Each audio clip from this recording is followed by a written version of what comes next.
드리도록 합니다. 기도합니다.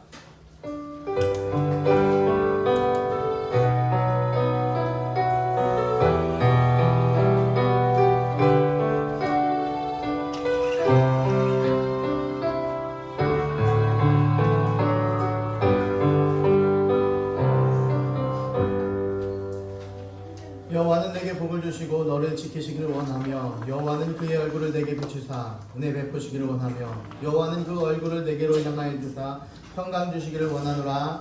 아멘. 살아계신 하나님 참 감사합니다. 이런 비오는 날에도 불구하고 주님 전으로 발걸음 이끌어 주시니 감사드리고 믿음 주시니 감사드리고 주님 동행해 주시니 감사드립니다. 이제 십자가에 죽고 부활하신 그 예수님을 나의 주인으로 모시며 영접하며 하나님 영광 위에 힘있게 달려가는 하나님의 거룩한 백성들 되게 하여 주시옵소서.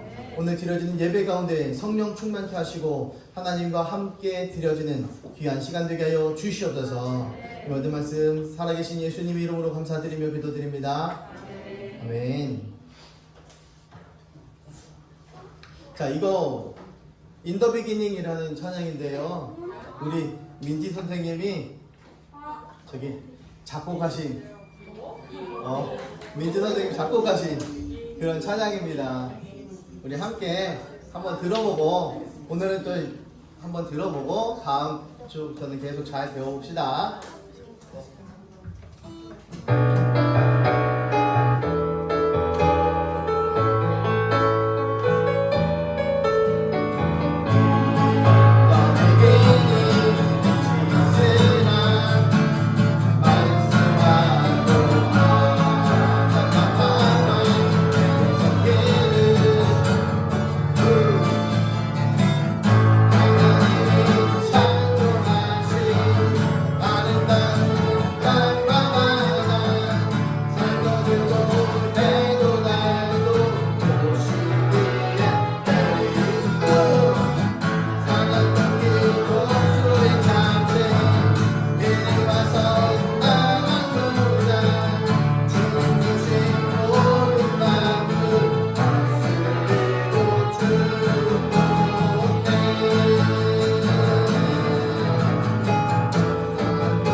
그래도 뭐 다음 주부터는 이렇게 하는데 악보를 띄워드릴게요. 일부러 악보를 안 띄워드린 거예요. 좀 귀에 익숙해지라고. 악보 보면 계속 안 익숙해지니까.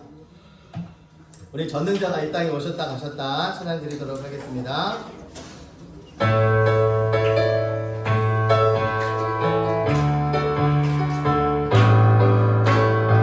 전능자가 이 땅에 오셨다 가셨다 확실한 증거를 남기고 가셨다. 확실한 증거와 주를 이기신 분과 세상을 이기신 분과 예수 부활하셨다.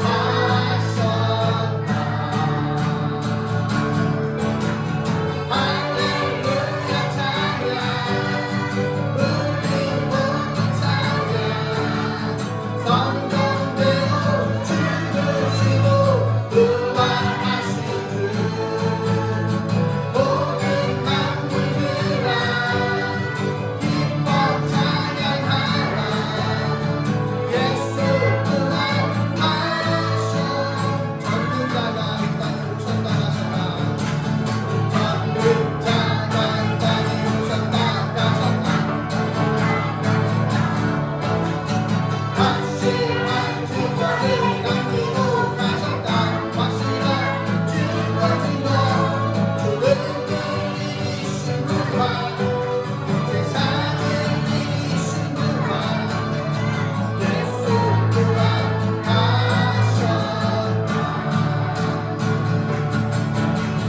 할렐루야 찬양 우리 모두 찬양 성경대로 죽으시고 부활하신 주 모든 만물들아 기뻐 찬양하라. 예수 부활하셨다.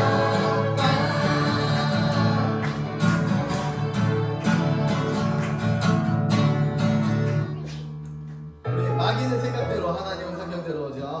성경대로 약속대로 찬양합니다.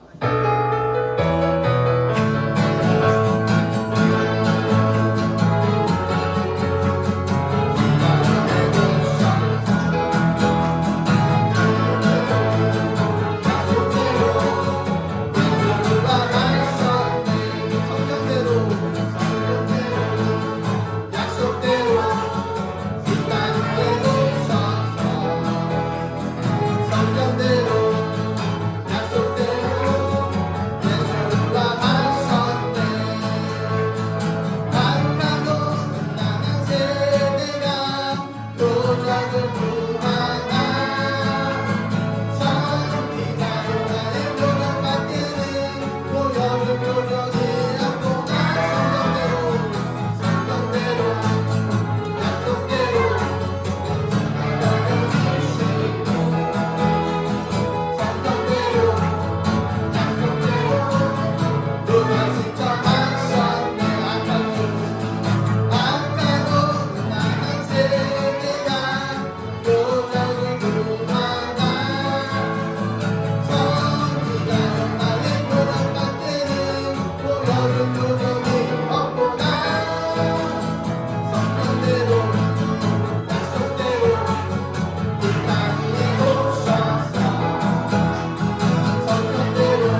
마귀는 하나님은 아멘. 그런 줄 믿습니다. 오늘 그 옛날 모세와 선지자들을 통해 찬양합니다.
성경대로 오시고 성경대로 죽으신, 그래서 성경을 우리가 확실하게 믿고 살아가는 믿음의 아들딸인 줄 믿습니다. 우리 사도신경으로 신앙 고백합니다. 전능하사 천지 만드신 하나님 아버지를 내가 믿사오며 그의 외아들 우리 주 예수 그리스도를 믿사오니 이는 성령으로 잉태하사 운명하게 하시고 운명으로 너희에게 고난을 받으사 십자가에 못 박혀 죽으시고 장사 4일 만에 죽은 자 가운데서 살아나시며 하늘로 오르사 전능하신 하나님 그냥 여기시다가 저리로서 사람자와 죽은 자를 심판하러 오시리라. 성령을 믿사오니 거룩한 공예와 성도가 서로 교환하는 것과 죄를 사하여 주시는 것과 몸이 다시 사는 것과 영원히 사는 것을 믿사오나이다. 아멘.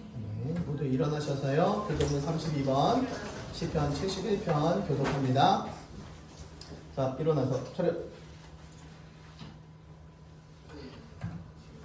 여호와여, 내가 주께 피하오니 내가 영원히 수치를 당하게 하지 마소서. 주의 나를 던지시며 나를 풀어주시며 주의 기다리게 이루사 나를 도와주소서. 주는 내가 항상 피하여 숨을 바위가 되소서. 주께서 나를 구원하라 명령하셨으니 이는 주께서 나의 반석이시오 나의 요새이시니라. 나의 하나님이여, 나를 악인의 손 곧 불의한 자와 흉악한 자의 장중에서 피하게 하소서.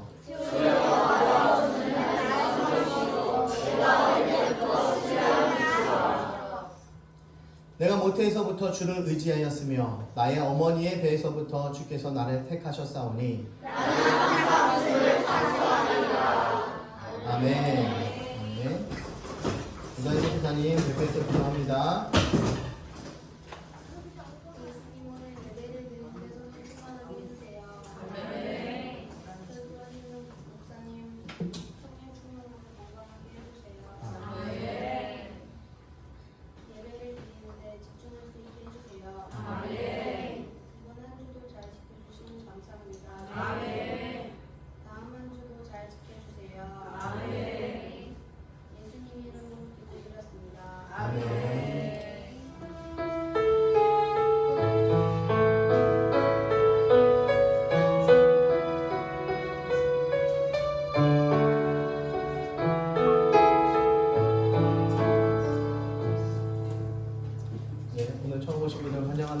오늘 저쪽 주변에서 동해 청곡동에 살고 계신답니다. 그래서 오늘 오셨는데 많이 박수로 환영드립니다. 권사님 집사님이시래요. 권사님 집사님이시라서 환영합니다. 코로나19 때문에 더 조심하게 생활하시기 바랍니다. 그리고 오전 예배만 당분간 드리고요. 또 손소독 수시로 해주시고 마스크 착용 잘 해주시기 부탁드립니다. 그리고 지역활동센터 내일부터 정상적으로 공부합니다. 정상적으로 공부합니다.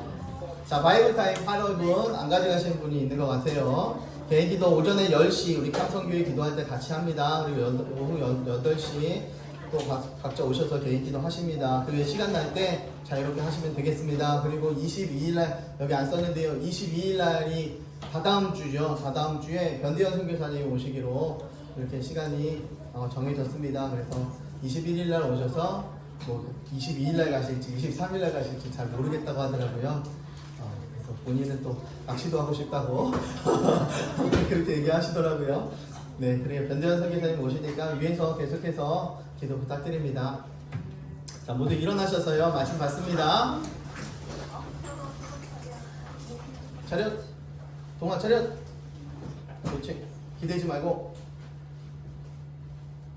우리 한 목소리로 함께 봉독합니다. 시작. 예수께서 제자들 앞에서 이 책에 기록되지 아니한 다른 표적도 많이 행하셨으나 오직 이것을 기록함은 너희로 예수께서 하나님의 아들 그리스도이심을 믿게 하려 함이요 또 너희로 믿고 그 이름을 힘입어 생명을 얻게 하려 함이니라. 요한복음 20장 30절 31절 말씀. 아멘. 예, 아멘. 예, 앉으시고. 성경을 왜 썼을까? 라는 제목으로 오늘 말씀과 나누기를 원합니다. 성경을 왜 썼을까? 예수님의 부활을 믿고 구원을 얻게 하기 위해서 이렇게 성경을 기록했대요. 여기 보니까 기록함은 믿고 얻게 한대요. 무엇을 믿는데요? 예수님이 하나님의 아들 구원자 그리스도이심을 믿게 하기 위해서 이것을 기록했대요. 그리고 믿음뿐만 아니라 무엇을 얻게 하기 위해서 이것을 기록했대요? 영원한 생명, 이 구원을 얻게 하기 위해서 성경을 기록한 목적이 거기에 있답니다. 그렇기 때문에 이 성경을 우리가 아멘으로 받고 틀림없이 받아들이는 거죠. 이거는 바다의 모습이에요. 바다예요. 이 바다인데 두 물이 섞이지 않더라고요. 두 물이 섞이지 않습니다. 알래스카에 빙하가 녹아서 담수가 이게 밀도와 염도가 다르기 때문에 이것이 섞이지 않았대요. 그래서 경계선이 확실하게 생겼답니다. 두 개의 물이 서로 혼합되지 않는 그런 뚜렷한 선이 있다라는 걸 보고 대단하구나 라는 생각을 해요. 성도는 세상 사람들과 달라요. 성도와 세상 사람들과는 분명히 같은 공간에 존재하고 있지만 우리는 분명히 다른 삶을, 결이 다른, 그 마음이 다른, 그 속에 성분이 다른 삶으로 살아가게끔 되어져 있는 것입니다. 성경에 보니까요, 차별하면 안 된대요. 기독교인과 비기독교인, 난 크리스찬과 크리스찬이 차별하면 안 된대. 기죠? 차별하면 안 된다. 요즘 차별금지법에 대해서 계속 끊임없이 이야기를 하고 있잖아요. 그렇게 차별하면 안 된다고 성경에서는 이야기합니다. 차별하여 대하면 죄를 짓는 것이다 라고 이야기하는데 이것은 결코 차별이 아닙니다. 여러분, 이거는 차별이 아니에요. 죄를 짓는 자마다 불법을 행하나니 죄는 불법이라. 이 불법과 함께 동행할 수 없는 것이 크리스찬의 삶입니다. 믿음, 성도의 모습입니다. 믿음을 가진 자의 삶이다 라는 것입니다. 그들과 섞일 수 없는, 불법과 함께 갈 수 없는 것이요. 죄를 짓는 자는 마귀에게 속해 있다 라고 성경에서는 분명히 말씀합니다. 우리는 누구에게 속해 있다고요? 아멘. 하나님에게 속해 있는 자들이에요. 그런데 마귀에게 속해 있지 않은데 자꾸만 마귀에게 속해 있는 자들과 똑같이 행동해. 그럼 누구에게 속해 있는 것과 다름이 없어요. 막 섞여 있는 거예요. 혼잡하게 살고 있는 거죠. 사단은요, 계속해서 우리를 공격해 오고 있습니다. 이 곰이 자전거를 저 열심히 쫓아가잖아요. 필사적으로 도망가는 게 자전거 탄 사람 아닙니까? 도망가야지 살 수 있겠다라고 생각하고 다리가 끊어지더라도 막 열심히, 근육이 파열되더라도 열심히 달릴 수밖에 없어요. 왜? 잡히면 죽으니까. 성도의 삶이 그런 것 같아요. 마귀에게 잡히면 무조건 죽게끔 되어져 있어요. 나는 괜찮아, 나는 전과 똑같아, 내가 보기엔 똑같지만요, 나는 죽어있는 사람들이에요. 그것이 여러분들의 삶은 아닙니까? 마귀가 쫓아오는지도 모르고 마귀가 내 안에 웅크리고 있는 줄도 모르고 그렇게 살고 있지는 않는가라는 거죠. 마귀는 끊임없이 우리를 공격합니다. 마귀는 끊임없이 우리를 슬프게 해요. 아프게 만듭니다. 부정적이게 만들고요, 괴롭게 만들고 예배 못 드리게 하고 기도 못하게 만드는 것이 마귀의 전략입니다. 이 외에도 서로 불화가 나타나게 되고 힘들게 하고 괴롭게 하고 시기와 질투와 아픔과 괴로움이 나타나게 하는, 믿지 못하게 하는 그런 것들이 마귀의 계략입니다. 우리는 마귀의 계략 가운데 끊임없이 최선을 다해서 도망가야 돼요. 아니면 성령의 권능을 가지고 힘있게 싸워가야 되는 것입니다. 성령의 전신갑주를 입고 싸워라, 성령의 전신갑주를 입어라 라고 말씀하시는 게 괜히 그렇게 말씀하시는 게 아니에요. 내 힘으로 싸울 수 없으니까 성령의 능력으로 덧입혀서 내가 그 힘 가지고 싸워 나가는 것입니다.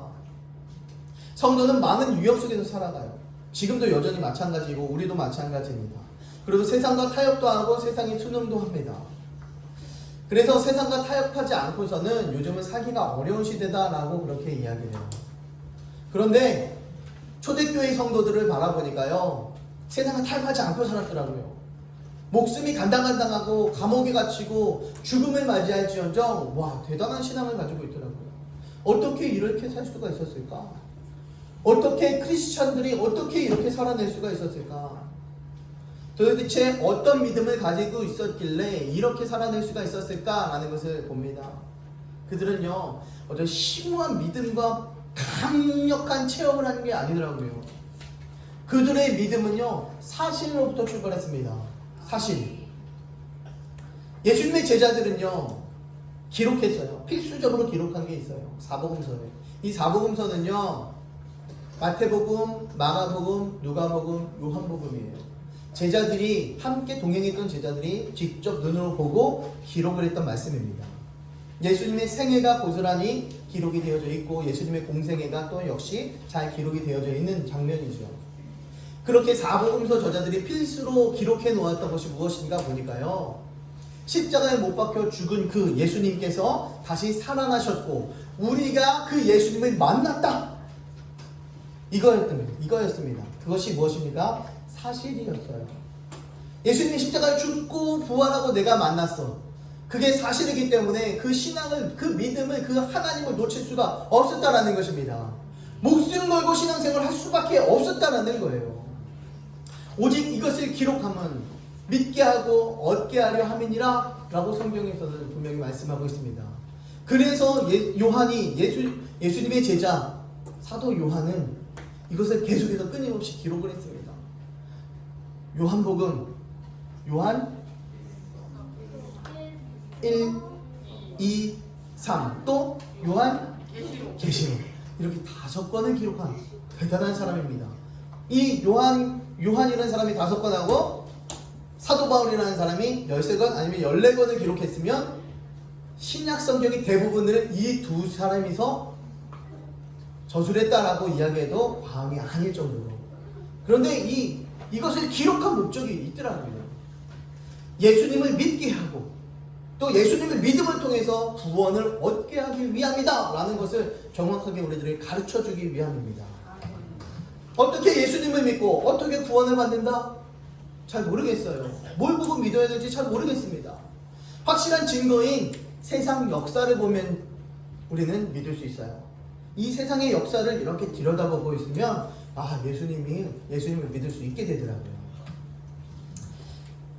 그래서 성경에서는 말씀합니다. 믿을 만한 증거를 주셨대요. 그것도 모든 사람에게, 한두 명이 아니라 모든 사람에게 믿을 만한 증거를 주셨대. 어떤 걸로요? 하나님이 예수님을 살리신 그 증거를 가지고 모든 사람에게 믿을 만한 것을 주셨다라고 그렇게 이야기합니다. 믿을 만한 증거, 여러분들에게 믿을 만한 증거가 무엇이 있습니까? 병을 고치셨습니까? 아니면 주님을 정말 만나셨습니까? 천국을 다녀오셨습니까? 성경을 보니까요, 믿을 만한 증거가 있더라고요. 역사를 보니까요, 믿을 만한 증거가 있더라고요. 성경은 믿을 만한 것입니다. 영상 한 개 볼게요. 한번 여기 좀 꺼주세요. 우주과학시대가 도래하기 이전에는 성경을 신화로 여기기도 했습니다. 그러나 현재에는 성경의 사실이 과학을 통해 입증되고 있습니다. 3500년 전 청동기 시대의 우주과는 사실과는 거리가 멀었습니다. 인도인들은 신령한 동물들이 세상을 떠받치고 있다고 믿었습니다. 수메르인들은 우주가 평평하다고 생각했습니다. 고대인들은 지구가 우주 공간에 떠 있다는 것을 감히 상상하지도 못했습니다.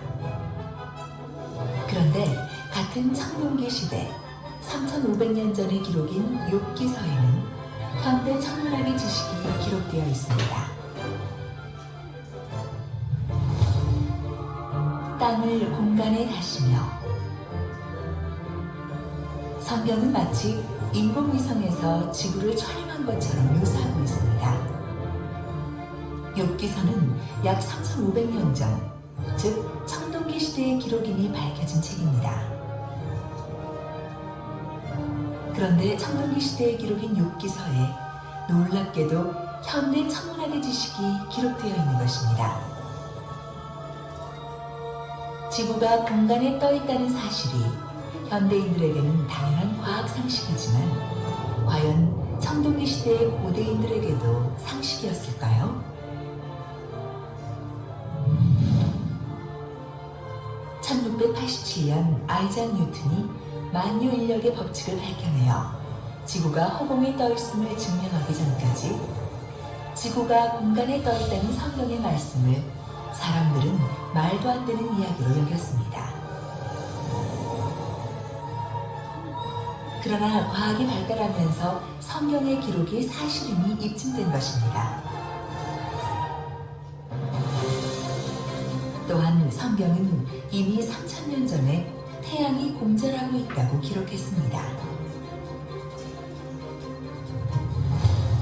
해는 그 방에서 나오는 신랑과 같고 그 길을 달리기를 기뻐하는 장사 같아서 하늘 이 끝에서 나와서 하늘 저 끝까지 운행하며 그러나 인류는 20세기에 이르러서야 태양이 은하를 중심으로 공전한다는 사실을 발견했습니다. 린드블라드에 의해 태양이 초속 250km로 공전한다는 사실이 밝혀졌습니다. 태양의 공전에 대한 성경의 기록이 사실임이 입증된 것입니다. 또한 성경은 3500년 전에 지구 내부 구조에 대해 정확히 묘사했습니다. 지면은 식물을 내나 지하는 불로 뒤집는 것 같고 우리가 딛고 서 있는 땅 밑에 펄펄 끓는 불바다가 있다는 것은 지구과학의 기초 지식입니다. 그러나 19세기까지 사람들은 땅속에 불바다가 있다는 하나님의 말씀을 말도 안 되는 신화로 여겼습니다. 20세기가 되어서야 지구 내부 구조가 밝혀졌기 때문입니다.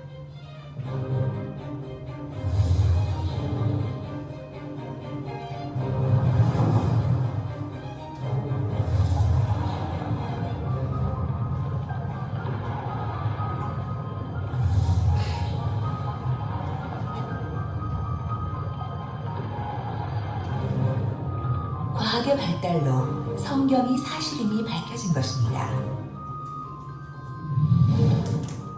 그리고 3500년 전의 고대인에게 물의 순환에 대한 지식이 없었음은 물론입니다. 그러나 성경은 이미 3500년 전에 물의 순환에 대해 기록했습니다.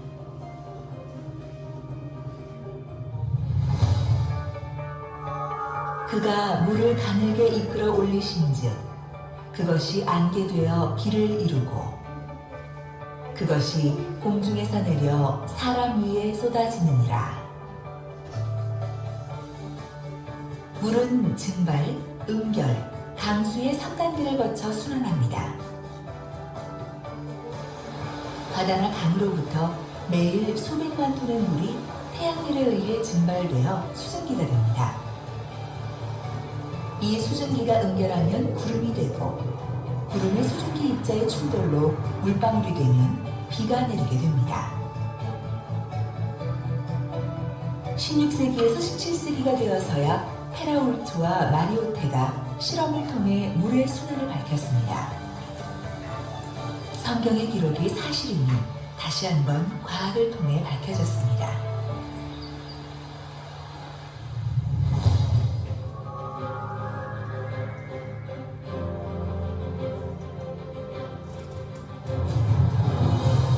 인류 역사상 위대한 과학자들은 과학을 통해 하나님의 존재와 성경이 사실임을 더 확실하게 믿었던 것입니다.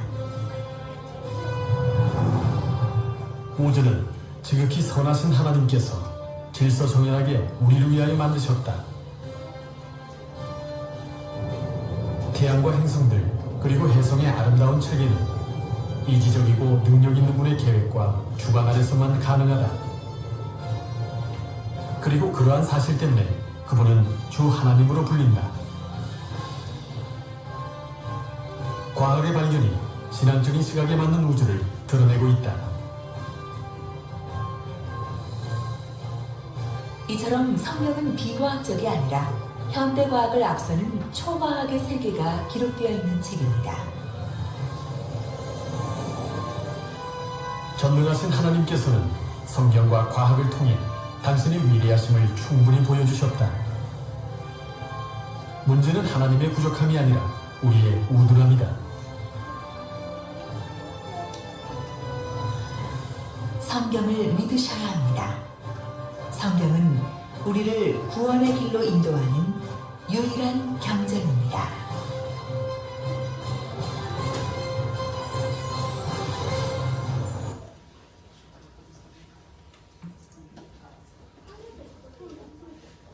예, 성경은 그래서 우리는 성경에 기록된 모든 것들이 과학이 발전되든지 어떤 비밀한 것들이 시간이 지나야 밝혀지게끔 되어져 있어요. 너무 초과학적이기 때문에 과학을 뛰어넘어 버리는 거기 때문에 우리는 성경을 끊임없이 바라보면서 믿고 살아가야 되는 것입니다.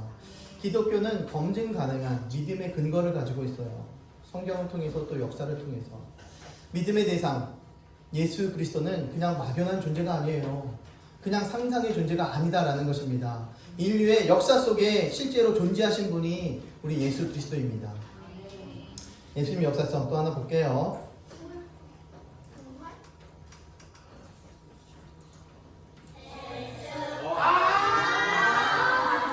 이게 아닌데. 우주 죄송합니다. 과학 시대가 도래한 바탕화면에 깔려 있어서 그래. 네, 보세요. 예수의 봅시다. 방언 기록, 역사적 신뢰성이 있는가?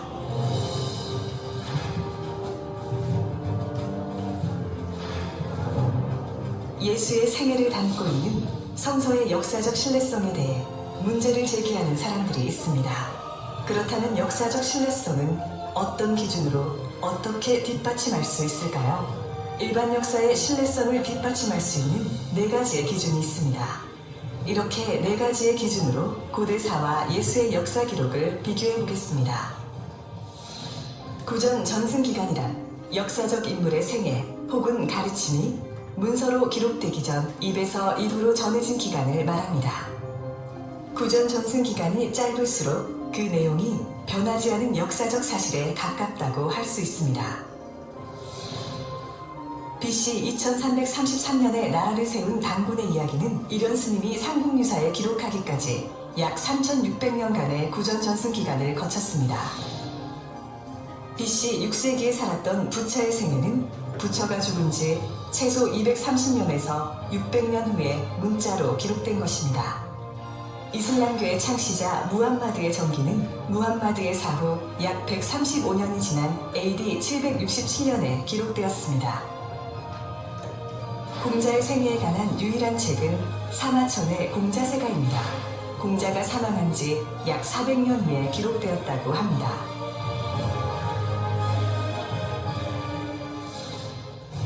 알렉산더 대왕의 기록은 그가 죽은 지 약 400년 후 아리안과 플루타크에 의해 쓰였습니다.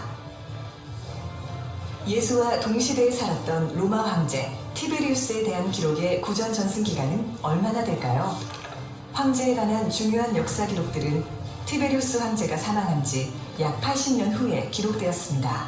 당시 로마의 황제와 도저히 비교될 수 없는 이스라엘의 무명 청년 예수, 신약 성서에 나오는 예수의 생애와 가르침은 그가 죽은 후 약 30년에서 60년 사이, 그리고 예수에 관한 사도 바울의 가르침은 예수가 죽은 지 약 18년에서 35년 사이에 기록되었습니다. 고대 동서양의 역사적 인물에 대한 기록의 구전 전승 기간과 예수 이야기의 구전 전승 기간을 비교해보면 예수에 관한 역사적 기록이 가장 짧다는 것을 알 수 있습니다. 예수에 관한 기록은 구전 전승 기간이 짧은 만큼 높은 역사적 신뢰성을 지닌다고 할 수 있습니다. 원본과 필사본 사이의 시간 간격. 구전 전승 기간을 거친 후 기록된 고대 문서의 원본들은 일일이 손으로 베껴 적어 후대에 전해졌습니다. 이때 원본과 필사본 사이의 시간 간격이 적을수록 그 내용이 원본 그대로일 확률이 높아지게 됩니다.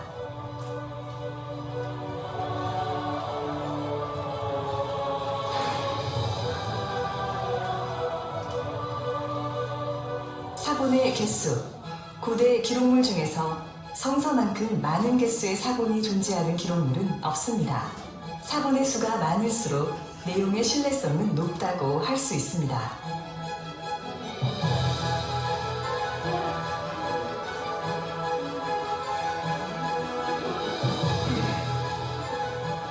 사본들 간 내용의 일치성.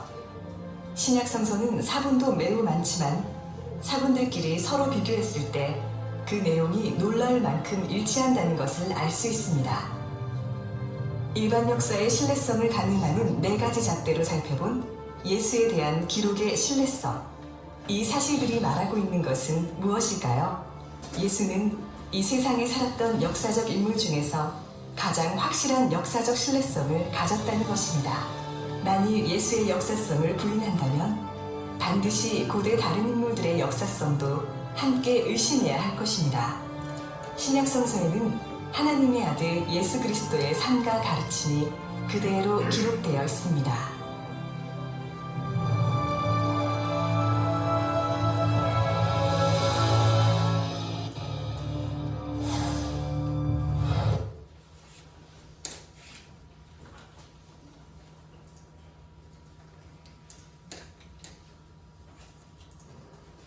예수님의 역사성, 이거를 확실하게 알기 위해서는 성경을 보면 아는데, 그렇다면 성경이 얼마나 정확한가, 성경이 얼마나 진짜인가, 팩트인가, 그거를 체크하면 예수님의 역사성에 대해서는 정확하게 증명이 되어지는 것입니다.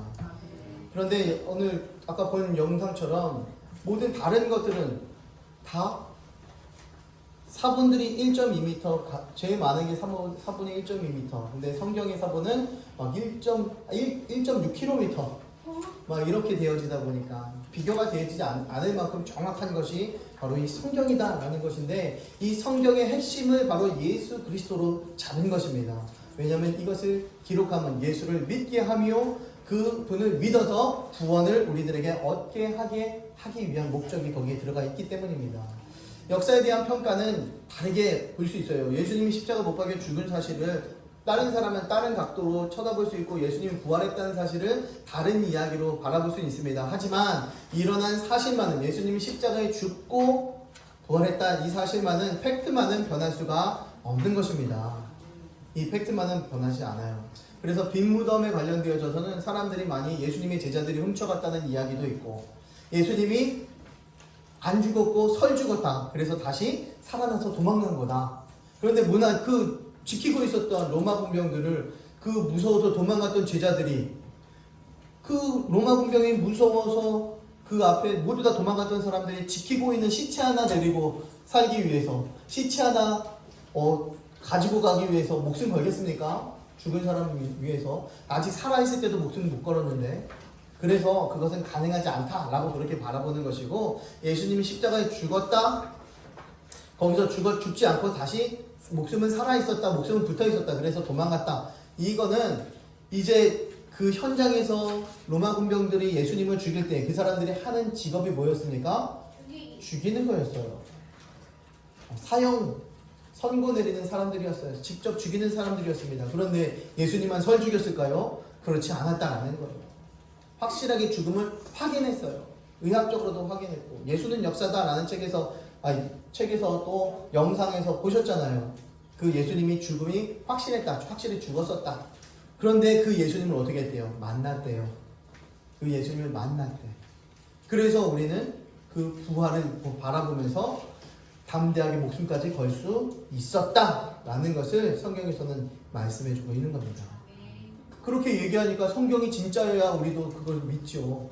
그래서 성경이 진짜라는 것을, 팩트라는 사실을 우리 계속해서 밝혀내야만 하는데, 지금 많은 성경 과학자들이 계속해서 그것을 밝혀내가고 있는 과정에 있습니다. 역사적 사실에 근거해서 예수 그리스도를 믿는 것, 역사적 사실을 근거해서, 역사 속에 우리 빵년이, 왜 빵년이라고요? 기원이 왜 기원이라고요? 예수님이 태어난 그 해를 영영, 빵년이라고 이야기를 했어요. 그래서 역사 속에 사용하고 있어요. 수많은 역사가들이 조금만 틀려도 그거 틀렸어! 라고 얼마나 지적질을 많이 해요. 얼마나 그것을 가짜다라고 이야기를 많이 합니까? 그런데 모든 사람들이 그거 영년, 그래, 다 인정해. 모든 사람들이 인정하는 것은요, 예수님이 그때 당시에 태어났다는 사실을 모두 다 인정하는 것입니다. 그리고 예수님이 십자가를 죽고 부활했다는 사실도 많이 부인하진 않아요. 못해요. 그것이 역사 속에 밝히면 밝힐수록 진짜로 드러나기 때문입니다. 자신의 생각이나 감정, 환경, 시대적 상황, 이런 것 때문에 휩쓸리지 않기 위해서는요, 이 확실한 부활을 믿어야 돼요. 이 사람들이 목숨 걸고 예수님을 믿었던 이유는 예수님이 부활했다는 사실을 내가 만났기 때문이었습니다. 그 부활하신 예수님을 만났기 때문에 내가 목숨 걸 수 있어요. 예수 부활! 예수 부활! 죽어봤자! 이걸 믿었어요. 예수님이 부활했으니 나도 부활할 거야. 그러니 나도 죽어봤자 천국 갈 거야. 이게 확실해지면 목숨 걸 수 있다라는 거예요. 자신의 생각이나 환경들, 감정들에 의해서 교회 안 다니는 사람들이 많이 있어요. 하나님, 내 병 좀 고쳐주세요 했는데 안 고쳐져. 1년이 지나고 2년이 지나고 10년 동안 기도했는데 안 고쳐져. 아, 하나님 없구나. 떠나가게 됩니다. 기도를 했더니 어떠한 힘든 일, 불행한 일이 닥쳐왔어요. 기도하는 사람인데. 아, 하나님이 안 계신가 보다. 그럼 하나님 떠나가요. 이렇게 자신의 생각이나 환경이나 감정 같은 것을 신뢰하고 하나님을 믿는다면 어려움과 힘듦과 벽이 있을 때 하나님을 떠나게 되어져 있어요. 그러나 확실한 증거, 예수님이 십자가를 죽고 부활했다는 사실, 이 역사를 통해서 그것이 확실하게 믿어진다면 내 삶 속에 어떤 어려움이 찾아오더라도 예수님이 나의 구원자이시구나, 예수님이 부활하셨구나, 예수님이 나와 함께 하시는구나, 이것을 믿을 수밖에 없고 그 예수님을 떠날 수가 없다라는 거예요. 그래서 예수님이 십자가에 죽고 부활했다는 사실이 이 삶 속에 얼마나 깊이 새겨져야 되는지 몰라요. 단단한 믿음의 초석을, 역사적 사실을 통해서 믿음을 가지게 된다면 우리는 결코 주님을 떠날 수 없다라는 것입니다. 너희들은 확실히 알래요. 야, 확실하게 알아. 야, 제대로 대충 알지 말고 확실하게 좀 알아 라고 성경에서는 말씀합니다. 뭘 알랍니까?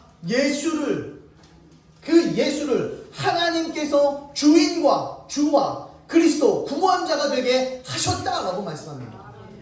하나님께서 직접 예수님을 우리들의 주인과 예수님을 우리들의 구원자 삼으셨다라고 말씀합니다. 유대인들은 예수님을 믿지 않아요. 하나님만 믿고 있습니다. 그래서 그들은 어때요? 지옥 갈 수밖에 없어요. 우리 예수 믿어야 천국 갈 수 있거든요. 예수님 안 믿으면 지옥 가요. 그렇기 때문에 우리는 예수님 믿는 것입니다. 확실하게 예수님 믿어야 천국 갈 수 있는 거예요. 그냥 대충 믿지 말래요. 그래서 성경에서도 확실하게 알아라 라고 그렇게 강조해서 이야기합니다. 야, 니네들이 죽인 그 예수가 하나님께서 너희들의 주인 삼으셨고 이제 너희들의 구원자 삼으셨어, 이렇게 이야기하니까 이 유대인들의 남자들이 깜짝 놀랐습니다. 왜 깜짝 놀랐을까요? 부활한 걸 보았고 들었기 때문이었어요. 그게 아니고 죽었다라고 이야기했으면 이 사람들은 더 이상 믿을 의미가 없어요. 야, 내가 죽이라고 외쳤기 때문에 죽었어. 그런데 내가 뭘 믿어? 그런데 내가 죽이라고 외쳤는데 그 사람이 죽었는데 다시 살아났대. 사람이 다시 살아날 수 없는데 다시 살아났대. 그때 무슨 일입니까? 그 사람은 더 이상 사람으로 인정하지 않고 그 사람은 생명의 주인, 생명의 주관자, 생명의 창조주 하나님 참 신으로 여길 수밖에 없었다라는 거예요. 그래서 이 사람들이 그것을 보았기 때문에 직접 들었기 때문에 이를 어찌할꼬 라고 그렇게 한탄하는 모습이 나타납니다. 그럼 어떡하지? 나 어떡하지? 내가 예수님 죽이라고 했는데 내가 현장에서 있었는데 어떡하지? 그럴 때 베드로가 이야기합니다. 걱정하지 마. 회개하면 돼. 세례를 받고 회개해. 죄사함을 받아. 그러면 돼. 라고 말씀하는 것입니다. 세례를 받아라 라는 것은 더 이상 내가 마귀의 자녀가 아니라 나는 이제 하나님의 자녀가 되었습니다. 성령의 물로 세례를 받지만 성령의 기름으로 내가 세례를 받습니다 라는 그런 고백입니다. 내가 이제는 세상 사람들의 모습에서 이제는 하나님 말씀만으로 들어가는 사람이 되겠습니다 라는 거예요. 세례의 의미가 그런 것입니다. 그냥 남들이 받으니까 나도 모르게 그냥 받는 것이 아니라 나 이제 예수님 믿겠습니다 라는 그런 고백을 마음으로 내 고백뿐만 아니라 많은 사람들 앞에서 내 신앙을 고백하는 것입니다. 그것이 세례의 모습이에요. 그래서 세례교인입니까 아닙니까 라는 것을 이야기해요. 왜냐하면 다른 사람들에게도 나 예수님 믿는 사람이에요 라고 그렇게 고백을 해야지만 이 멤버로 공동체로 받아줄 수가 있는 거거든요. 그래서 세례교인들만이 뭐예요? 투표해. 교회 안에서도 세례교인 아니면 회의도 참석할 수가 없더라고요. 그게 세례입니다. 그게 공동체라는 거예요. 우리 가정에서 무슨 일이 있어요. 걱정하면서 근심하면서 해야 되는데 우리 5단위의 여자친구가 우리 가족 회의하는데 올 수 있어요? 아직 우리 공동체 멤버가 아닌 거예요. 결혼을 아직 안 했으니까 우리 멤버가 아닌 거예요. 그러니까는 멤버로 치지 않아요. 어떻게 할까? 그런데 그 애가 여자친구가 와갖고 나도 이렇게 좋겠습니다. 너는 앉아있어. 손 내려. 이렇게 이야기할 거예요. 너 아니 가족 아니잖아. 언제 헤어질 줄 알고. 신앙의 고백이 바로 그러한 거예요. 이 세례의 의미가 바로 그러한 것입니다. 우리가 세례를 받고 정확하게 신앙을 고백하고 우리가 죄사함을 받는 것입니다. 내가 예수님 죽여라 라고 고백했던 것처럼 하나님의 말씀을 듣지 않고 위반하며 하나님 말씀에 부족한 것, 그것을 죄라고 이야기하는 것입니다. 죄에 대하여 함은 아멘. 그들이 나를 믿지 아니하며 그들이 나를 믿지 않는 것이 죄다. 그리고 윤리적이고 도덕적인 죄를 이야기하지 않는다고 말씀드렸습니다. 구원과 상관이 없는 죄, 그것은요 충분히 돌이킬 수 있지만 구원과 상관이 있는 죄가 있어요. 바로 예수님 믿지 않는 죄인 것입니다. 그 죄사함을 받는 것입니다. 그래야 우리가 구원을 얻을 수가 있게 되어지는 거예요. 2000년 전 이 땅을 직접 걸어 다니셨어요. 지구에 내려오셔서 직접 걸음걸이를 걸으셨던 분이 바로 예수 그리스도입니다. 그분이 청년 예수가 성자 하나님, 하나님의 아들 성자 하나님이라는 사실은 초대교회 제자들의 삶을 완전히 뒤바꿔놨어요. 초대교회의 삶, 제자들의 삶을 완전히 뒤집어 놓았어요. 무엇이? 예수님이 하나님의 아들이라는 이 사실 하나가. 제자들을 만난 유대인, 제자들을 만난 이방인들, 부활하신 예수님께 즉시 굴복할 수밖에 없었습니다. 확실한 부활을 증거했기 때문이에요. 현대 신학자들은요, 요즘 신학자들은요, 실제로 역사 안에서 그게 일어났느냐, 일어나지 않았느냐, 이거 중요하지 않대요. 신학자들이 실제로 예수님이 이 땅에 존재했느냐, 안 했느냐, 이게 중요한 게 아니래요.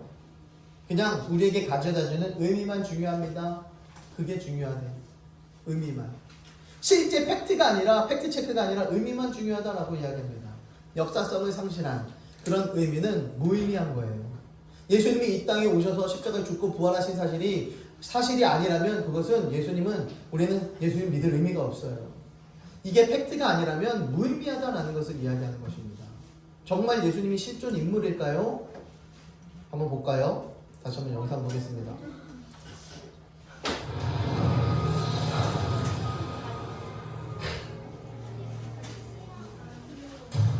어떤 사람이 십자가에 매달려 있는 고대의 부적입니다. 마치 십자가에 못 박힌 예수의 모습 같지만 이것은 십자가에 못 박힌 디오니소스 신입니다. 한 노인이 아기에게 커다란 십자가를 전해주는 모습이 새겨진 대리석 석관입니다. 이 아기는 아기 예수를 떠올리게 하지만 디오니소스 신입니다. 티모시 프리크와 피터 긴디의 예수는 신하다. 이 책은 2002년에 출판되어 위와 같은 유사점들을 근거로 제시하며 예수의 이야기가 고대 신화 속의 이야기들을 모방했다고 주장하며 우리를 충격에 빠뜨립니다. 그들이 주장하는 내용의 또 다른 증거들을 살펴볼까요? 십자가에 못 박혀 죽고 사흘 만에 부활한 신들이 고대 신화에도 존재하였다고 합니다. 권유주 앞으로 앉아. 기록에 따르면 오시리스 신화의 오시리스도 죽은 지 사흘 만에 부활하였고 그리스 로마 신화의 디오니소스 신도 죽은 후 얼마 되지 않아 무덤에서 하늘로 올라갔다고 전해집니다. 결혼식장에서 물을 포도주로 만드는 신이 있었다고 합니다. 최후 심판날에 심판주로서 다시 돌아오는 신도 있었다고 합니다.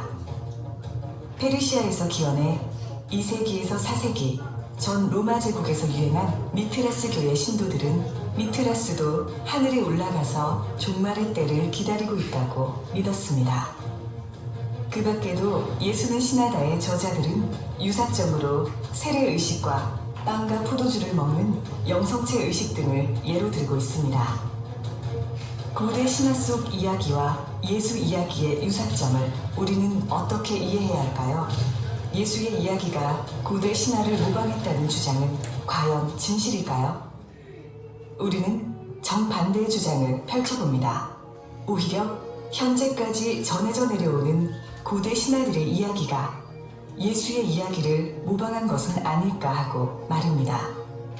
기독교가 발생하기 이전으로 한번 거슬러 올라가 보겠습니다. 고대 종교를 비교 연구한 저명한 역사학자 군터 와그너는 기독교가 그 핵심 교리를 베껴올 만큼 완성된 신비 종교는 예수 시대 이전에는 존재하지 않았음을 명확히 밝히고 있습니다. 고대 신화를 연구하는 학자들은 한결같이 주장합니다. 기독교가 그 내용을 빌려오려면 기독교 발생 이전에 죽고 부활한 신들이 있어야 하는데 그러한 신들은 존재하지 않았다고 말입니다. 고대의 신비 종교에서는 기독교처럼 인류의 죄를 대속하기 위해 죽고 부활하는 성숙한 신화는 존재하지 않았습니다. 디오니소스 신비 종교에도 오시리스 신화도 죽음과 관련된 일련의 사건과 해석들이 부활의 개념을 담고 있는지 어떠한 고고학적 증거도 찾아볼 수 없습니다. 기독교가 발생한 이후를 살펴보도록 하겠습니다. 기독교는 다른 종교를 모방하려 하지 않는 배타적인 종교였습니다. 그러나 고대 신비 종교들은 처음부터 혼합주의를 지향하며 AD 2세기 후반부터 3세기에 기독교 신앙을 포용하며 적극적으로 모방하였습니다. 그 결과 기독교가 그리스 로마 지역에 확산된 이후 2세기에서 3세기가 되었을 때 이야기의 유사점들이 나타나기 시작합니다. 예수는 신하다에 등장하는 자료들을 다시 살펴볼까요? 이것은 기원 후 3세기에 만들어진 것입니다. 이것은 기원 후 2세기에서 3세기 사이에 만들어진 것입니다. 처음부터 배타적이었던 기독교가 신비 종교를 모방한 것이 아니라 모방을 허용하는 신비 종교들이 기독교와 경쟁하면서 오히려 기독교를 모방하였다고 보는 것이 타당합니다. 신화는 민족의 기원과 인류의 역사를 이해하는 데 도움이 되지만 역사적 사실로 받아들여지지는 않습니다. 언제 어디서 어떻게 그 신화가 발생했는지 목격자도 정확한 역사적 설명도 없습니다. 그러나 기독교는 처음부터 역사를 제시합니다. 예수가 언제 어디서 태어나고 무엇을 가르쳤고 어떻게 죽고 부활했는가에 대한 역사적 증언과 설명을 제시합니다. 기독교 이전에 기독교와 같은 교리를 가진 고대 신화는 단 하나도 없습니다. 예수 사건에 대한 초기의 기록들은 인류 역사상 가장 짧은 기간에 입에서 문서로 기록되어져 헤아릴 수 없는 수로 세상에 존재합니다. 예수 이야기는 신화가 아니라 실제 역사 이야기입니다.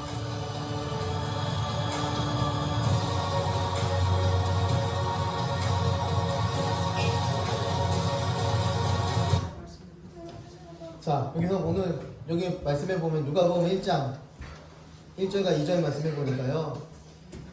붓을 든 사람이 어떻대요? 붓을 든 사람이 어때요? 어떤 붓을 들었어요? 뭐 하려고? 예. 목격자와 말씀의 일꾼들이 전해준 그 사실을 기록하기 위해서 붓을 든 사람이 어때요? 많았대요. 목격자가 있었다라고 그렇게 증언해 가고 있습니다. 그러니 이 성경이 팩트가 아니면 무엇이 팩트인가 라는 것을 바라볼 수밖에 없죠. 이렇게 예수님은 실존 인물입니다. 그래서 이 사도 바울이 증거하는 것은 이렇게 될 거야? 이런 것도 이야기하지 않고 이렇게 되었어. 사실 팩트만 이야기해준다 라고 성경에서는 말씀하고 있습니다. 이렇게 되었어. 어떤 것을? 그리스도가 고난받으실 것과 죽은 자 가운데서 먼저 다시 살아나신 것을, 그것을 앞으로 예언한 것을 이야기하고 지금 이루어진 것들을 이야기할 수밖에 없었다라는 것입니다. 그것만 이야기할 때. 다른 거 이야기한 거 아니에요. 그렇지 유주야, 정신 차리고 갔다 와 빨리. 그리스도가 고난을 받으실 것과 죽은 자 가운데서 먼저 다시 살아날 것, 이런 것들만 말할 수밖에 없었다는 거예요. 팩트만 말할 수밖에 없었다는 거예요. 그래서 부활로 하나님이 살아계신 것을 확증하게 됩니다. 함께 읽어봅니다. 시작. 이 예수를 하나님이 살리신지라 우리가 다 이 일의 증인이로다. 아멘. 예수님을 하나님이 살리셨다. 예수님이 살아났대요. 그럼 누가 살렸대요? 하나님이 살리셨대요.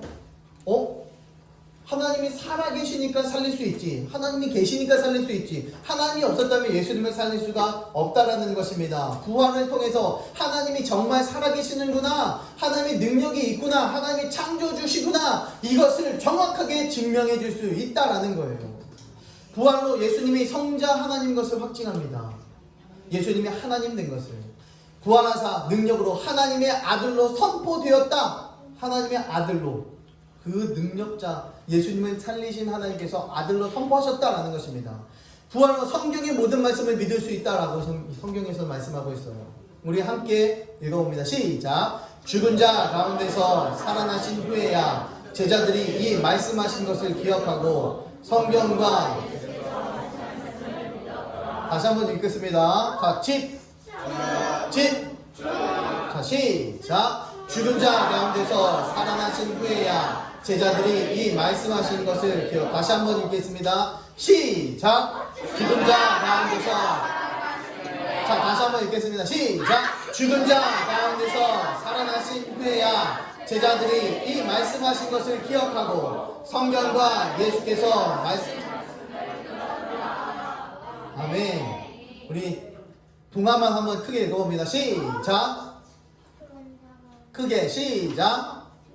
더 크게 시작. 못 읽겠어? 자, 죽은 자 가운데서 살아나신 후에야, 예수님께서 살아나기 이전에는 믿지 못했다는 거예요.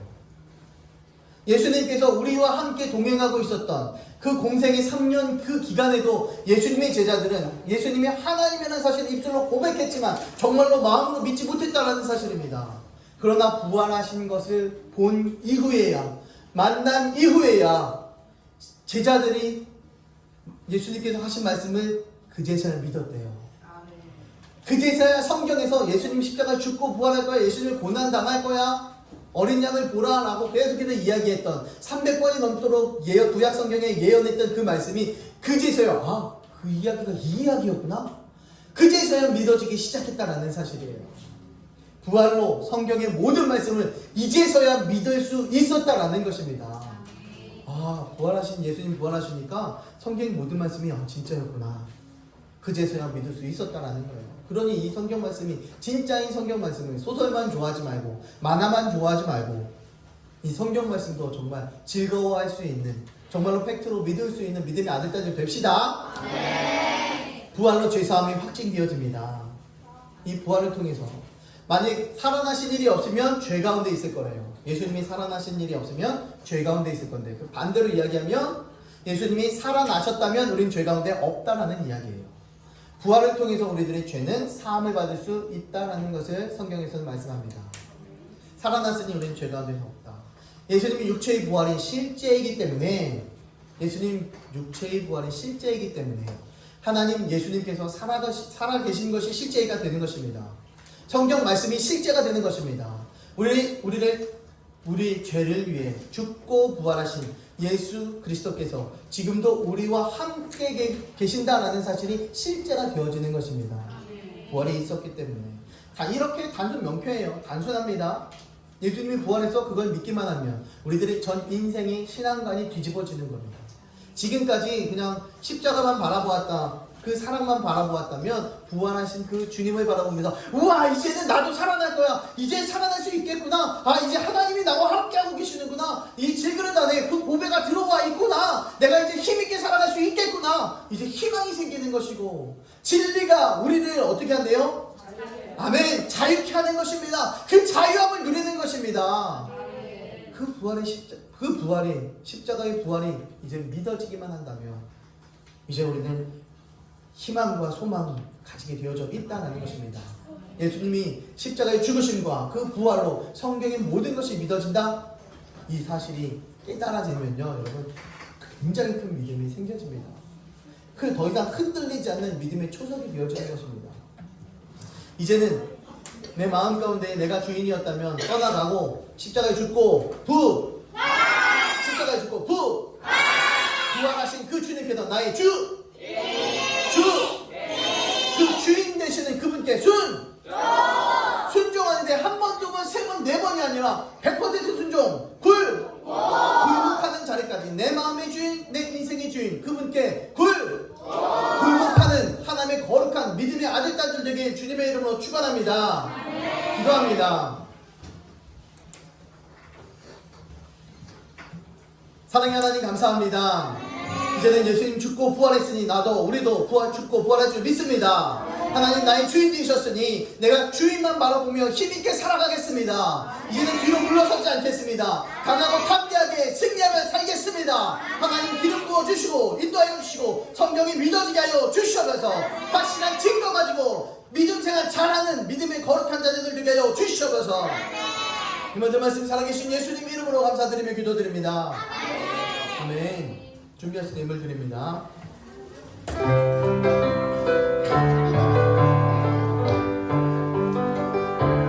우리는 예수님의 몸에 미워서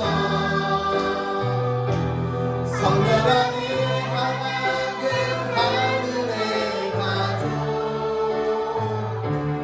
우리가 몸으로 마음이 하나 영원토록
기쁨과 기쁨을 함께 복을 누리하여 함께 생명을 나누는 우리들은 함께가요. 아멘. 기도합니다. 참 좋으신 하나님 감사합니다. 이 어려운 시국에도, 이 어려운 생활 가운데서도, 괴로운 가운데서도, 이 비가 오는 과정 속에서도 하나님 전으로 발걸음 이끌어 주시니 감사합니다. 믿음 주시니 감사합니다. 하나님 말씀 주시니 감사합니다. 건강 주시니 감사합니다. 가정 주시니 감사합니다. 교회 주시니 감사합니다. 하나님 부활 믿음 주시니 감사합니다. 하나님 영광 위에 살아가는 귀한 아들 딸 되게 하시니 감사합니다. 또 주님 전에 달려 나올 때에 귀한 예물 들고 나왔습니다. 귀한 예물 드립니다. 10의 1을 드린 손길 위에 주께서 축복하여 주시고 하나님 귀하게 갚으시고 채우시고 부어 주시옵소서. 우리가 상상할 수 없을 만큼 하나님께서 귀하게 갚으시고 채워 주시옵소서. 하나님의 능력이 임하여 주시옵소서. 귀한 감사의 예물을 드립니다. 더 이상 감사할 수 없을 만큼 하나님 큰 풍성한 감사가 넘치는 범사에 감사하는 큰 믿음 허락해 주시옵소서.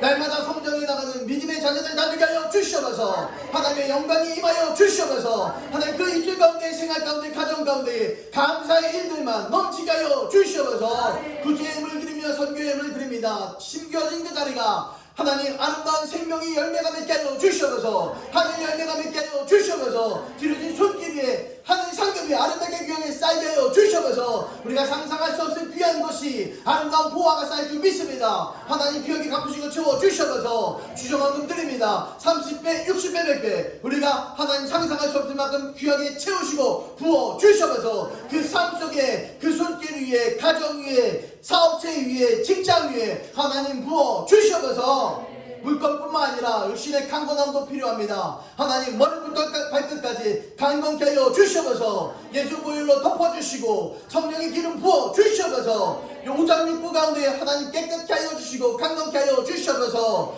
손과 발과 눈과 코와 입과 목 가운데에 관절과 골수 가운데에 하나님 그 혈액들 가운데에 깨끗하게 치료하여 주시옵소서. 예수 이름으로 명한다. 악한 마귀 병만은 괴멸되며 떠나갈 지어다. 괴멸되며 떠나갈 지어다. 하나님 예수 이름으로 명할 때 모든 것이 괴멸되며 떠나갈 줄 믿습니다. 하나님 말씀으로 무장되어지며 성령의 전신갑주 입고 예수님 말씀 아멘으로 고백하며 살아가는 하나님의 거룩한 백성들 다 되게 하여 주시옵소서. 하나님 축복의 귀한 인생들 되게 하여 주시옵소서. 이 일주일간도 하나님 축복하여 주시고 강건케 하시고 더 많은 것 부어 주시옵소서. 지금은 부활이요 생명이신 우리 주 예수 그리스도의 무한하신 은혜와 그 예수님을 아낌없이 이 땅에 보내주신 아버지 하나님의 긍휼하신 그 사랑하심과 성령님의 감화감동 교통하심의 역사하심이 여기에 머리 숙여 예수 부활 나도 부활 고백하는 귀한 자들 머리 위에 예수님 이제는 예수님이 나의 주인 되셨습니다 고백하는 자들 머리 위에 가정 위에 교회 위에 나라 민족 위에 세계 열방 위에 이제로부터 영원 무궁토록 함께 하시기를 간절히 축원하옵나이다. 아멘.